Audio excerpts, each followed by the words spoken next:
प्रिया कहती है, माँ मुझे पहले उसकी तस्वीर दिखाओ, फिर मैं फैसला करूँगी हाँ या नहीं का। माँ ने प्रिया की तरफ देखा। अच्छा, हम तुम्हारे लिए क्या कोई अच्छा लड़का नहीं देखेंगे? प्रिया गुस्से में बोली, माँ बस मुझे लड़का देखना है, उसकी तस्वीर मंगवा लो या लड़के को यहीं बुला लो। माँ ने उत्तर दिया, पागल, शर्म नहीं आती?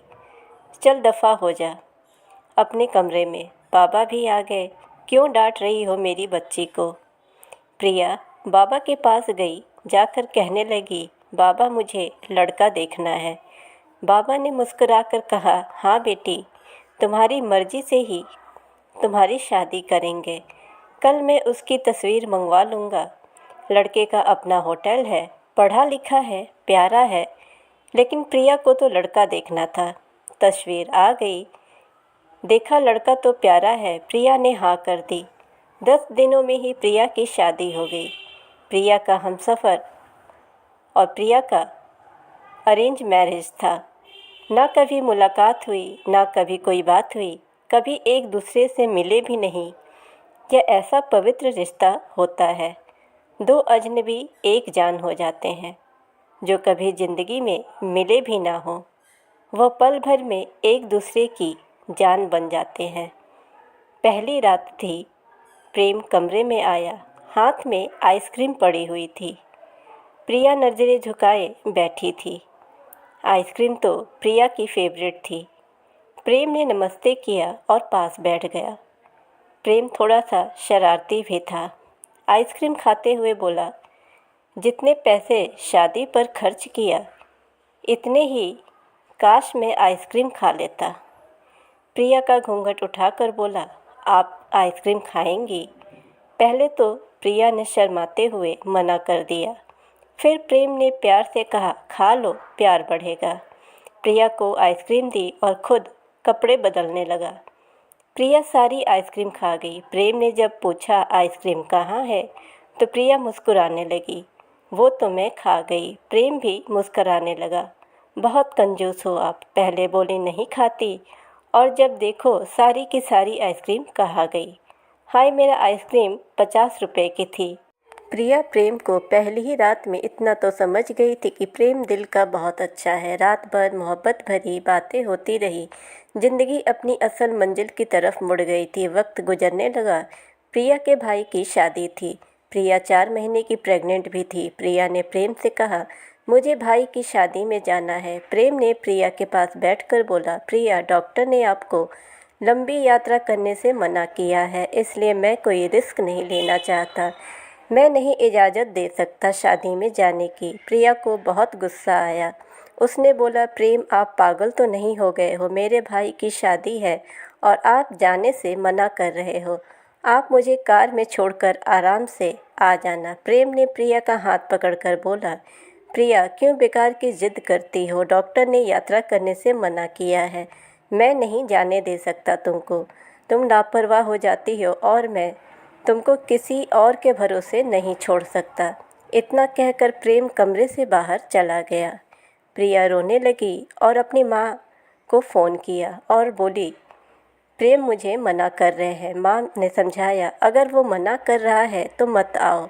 लेकिन प्रिया की भाभी और भाई जिद करने लगे, क्यों नहीं आने दे रहा प्रेम हमारी बहन को? वो रात में प्रिया के घर आए। प्रेम भी उस टाइम घर ही पर था। वो बोलने लगे कि मेहंदी है, 3 दिन की ही बात है, हम प्रिया को लेने आए हैं। प्रेम ने प्रिया की तरफ देखा। प्रिया, मैंने क्या कहा था तुमसे? प्रिया ने नज़र झुका ली और कमरे में चली गई। प्रेम को गुस्सा तो बहुत था, लेकिन सब्र कर लिया। 1000 रुपये जेब से निकाले और प्रिया को दिए और बोला, यह कुछ पैसे रख लो, बाकी और चाहिए तो ले लेना, मैं आऊँगा कल। प्रिया बहुत खुश थी। प्रेम ने अपने सीने से लगाए प्रिया को और बोला, अपना ख्याल रखना। प्रिया फिर शादी में चली गई। मेहंदी की रात प्रिया की बुआ की लड़की भी आई थी। दोनों एक साथ खूब डांस किए। बारात वाले दिन जब भाई की बारात लड़की वालों के घर पहुंची तो बारिश हो रही थी। गली में काफ़ी कीचड़ था। प्रिया का पाँव फिसला और वो गिर गई। गिरते ही उसके पेट में दर्द होने लगा और प्रिया ज़ोर ज़ोर से रोने लगी। जल्दी से प्रिया को अस्पताल ले जाया गया। प्रिया दर्द से चिल्ला रही थी। जब प्रेम को प्रिया के बारे में पता चला तो प्रेम घबरा गया। वो जल्दी से अस्पताल पहुंचा। डॉक्टर प्रिया को इमरजेंसी वार्ड में ले गए थे। प्रेम बहुत परेशान था। उसके दिल की धड़कन बेकाबू थी और जुबां पर ईश्वर का जाप था। बाकी सब लोग शादी की खुशियों में मग्न थे, लेकिन यहाँ प्रेम परेशान खड़ा था। कुछ देर बाद डॉक्टर कमरे से बाहर आए। उन्होंने सॉरी कहते हुए बताया, आपका बच्चा मर चुका है। प्रेम बेजान ऐसा होकर कुर्सी पर बैठ गया। फिर बहुत हिम्मत करके जल्दी से वार्ड में गया। प्रिया रो रही थी और प्रेम को देखकर मुंह मोड़ लिया। प्रेम पास में बैठ गया और सर पर हाथ फेरने लगा। अच्छा चल चुप कर मेरी जान, रोना बंद कर, बस ऊपर वाले की मर्जी थी। प्रिया फूट फूट कर रोने लगी और बोल रही थी, प्रेम मुझे माफ़ कर दो, मुझसे गलती हो गई। प्रेम ने आंसू से भीगी हुई पलकों को चूम लिया। अरे बस बस मेरी जान, रोते नहीं हैं, बस ऊपर वाले की मर्जी थी, चुप हो जाओ। प्रिया खुद को गुनहगार समझ रही थी। प्रेम प्रिया को लेकर घर चला गया। शादी खत्म हुई, सब घर आ गए प्रिया का हाल पूछने। प्रिया खुद पर इल्ज़ाम दे रही थी और बोल रही थी, मुझे रोका था प्रेम ने माँ, लेकिन मैं जिद करती रही, शादी में जाना है। अगर मैं उनकी बात मान लेती तो आज शायद मैं अपना बच्चा न खोती। प्रेम समझा रहा था। प्रिया दिल ही दिल में खुद को कसूरवार ठहरा रही थी, इसलिए प्रेम प्यार से समझाता रहा प्रिया को, अरे पागल, खुद को परेशान न कर, ऊपर वाले की मर्जी थी ना, ऊपर वाले ने चाहा तो हमें फिर से औलाद ज़रूर देंगे। प्रिया प्रेम की आंखों में देख रही थी। प्रेम, आप इतने अच्छे हैं, मुझे डांटा नहीं, आपने कुछ कहा नहीं। प्रेम ने लंबी सांस ली और मुस्कुराकर बोला, जब तुमने मेरी बात नहीं ही मानी तो प्रिया अब कुछ कहने का क्या फ़ायदा। प्रिया प्रेम का खामोश गुस्सा समझ रही थी।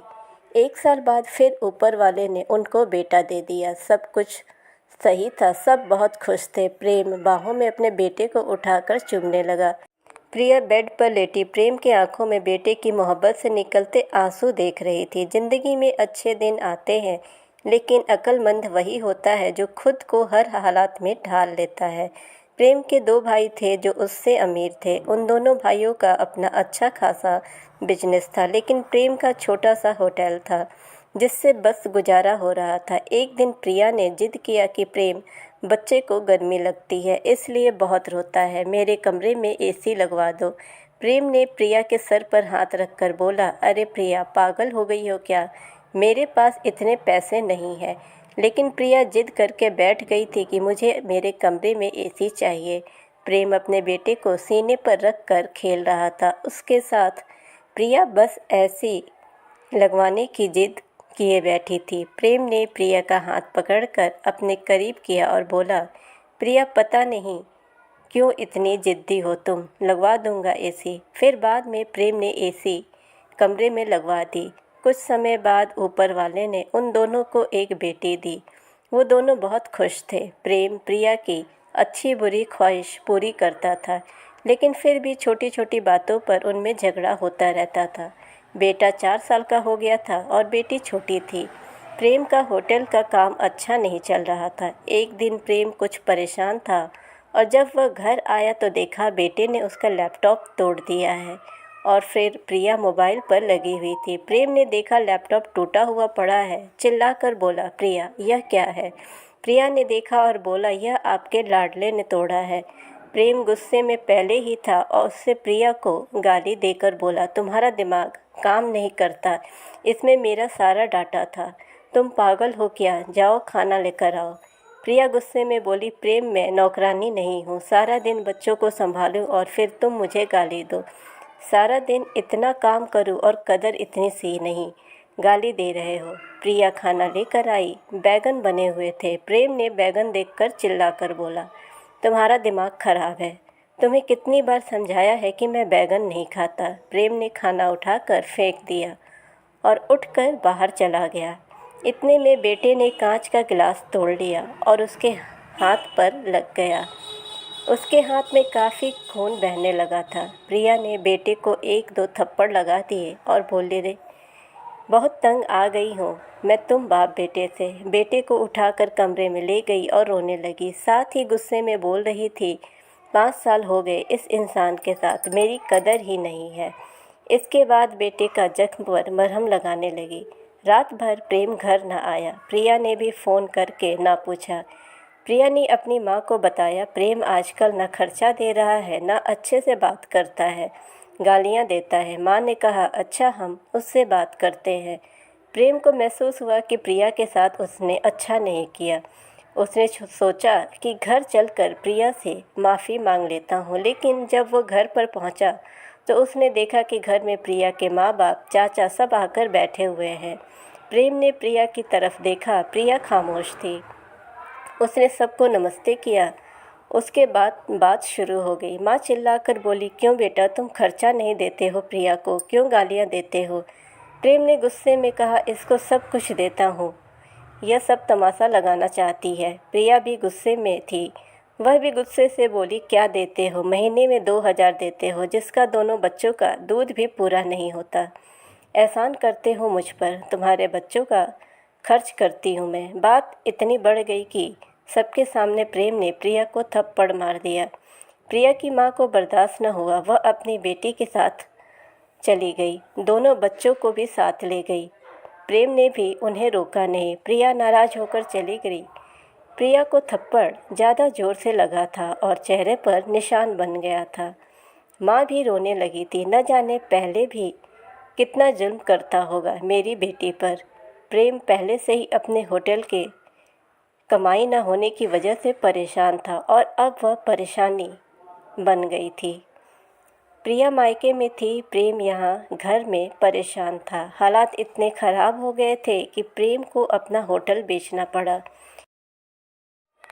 2 महीने गुजर गए। दोनों ने एक दूसरे से बात तक न की। दोनों गुरूर में थे। प्रेम को लगता था कि खुद गई है खुद आएगी, और प्रिया की अकड़ थी कि प्रेम मनाने आएगा तो जाऊंगी। ऐसे ही 8 महीने गुजर गए। कोई बातचीत नहीं हुई। प्रेम के एक दोस्त ने प्रेम से पूछा, कमाने विदेश जाओगे? तो बताओ, मेरे पास वीज़ा है। हालात काफ़ी बुरे थे, इसलिए प्रेम विदेश चला गया और नंबर बंद हो गया। 1 साल गुजर गया। दोनों ने एक दूसरे से कोई बात नहीं की। प्रिया अपने भाई से ज़रूरत के खर्च लेती थी, लेकिन भाई भी कब तक खर्च देता, उसका अपना खर्च भी था। कभी प्रिया के बच्चे कोई नुकसान कर देते या कोई चीज़ तोड़ देते तो प्रिया की भाभी हज़ारों बातें सुनाती थीं। प्रिया चुपचाप सुन लेती थी। क्या करती, आखिर किसी को कुछ बताती भी न थी। दीपावली का दिन था। प्रिया ने भाई से कहा, पैसे दे दो, बच्चों को शॉपिंग करवानी है। भाभी पास से बोली, बहन इनके लिए हमारे पास फालतू के पैसे नहीं हैं। उस इंसान के साथ नहीं रह सकती तो तलाक लेकर किसी दूसरे से शादी कर लो और जाओ यहाँ से। प्रिया उस दिन बहुत रोई थी। उसे एहसास होने लगा था कि उसने कितनी बड़ी गलती की है प्रेम को छोड़कर। प्रेम भी दुबई में बच्चों को याद करके बहुत रोता था।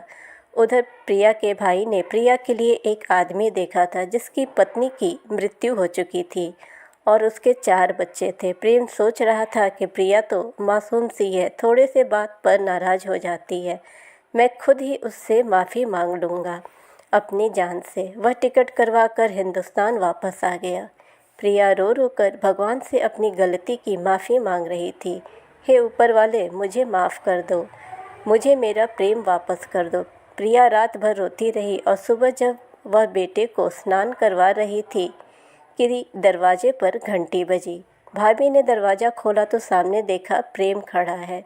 प्रिया की नज़र पड़ी प्रेम पर। प्रिया नंगे पांव दौड़ते हुए जाकर प्रेम के सीने से लग गई और ज़ोर ज़ोर से रोने लगी और बोली, प्रेम बहुत प्यार करती हूँ मैं तुमसे। और प्रेम के पांव पकड़ लिए। माफ़ कर दो प्रेम मुझे। प्रिया प्रेम के साथ घर वापस आ गई। दोनों खुशी से सब बातें भुलाकर जीने लगे। लेकिन वह इस समाज को इतना बता गई कि जज्बात में जुदा हो जाना बहुत आसान है, लेकिन जुदा होकर जीना बहुत ही मुश्किल है। जो दर्द एक हमसफ़र महसूस कर सकता है वो कोई और नहीं समझ सकता। तलाक लेकर ज़िंदगी बर्बाद न करें, सब वक्त के साथ बदल जाता है। हाँ, अगर नहीं बदलता तो वो हमसफ़र है। अगर कोई नाराज़ है या घमंड में है तो उनको मना लो इससे पहले कि फिर देर हो जाए। अगर मेरी कहानी आपको अच्छी लगी हो तो आप चैनल को सब्सक्राइब करें, नोटिफिकेशन बेल दबाएं ताकि हमारी हर वीडियोज़ आप तक पहुंचती रहे। वीडियो को ज़्यादा से ज़्यादा लाइक और शेयर करें। Thanks for watching.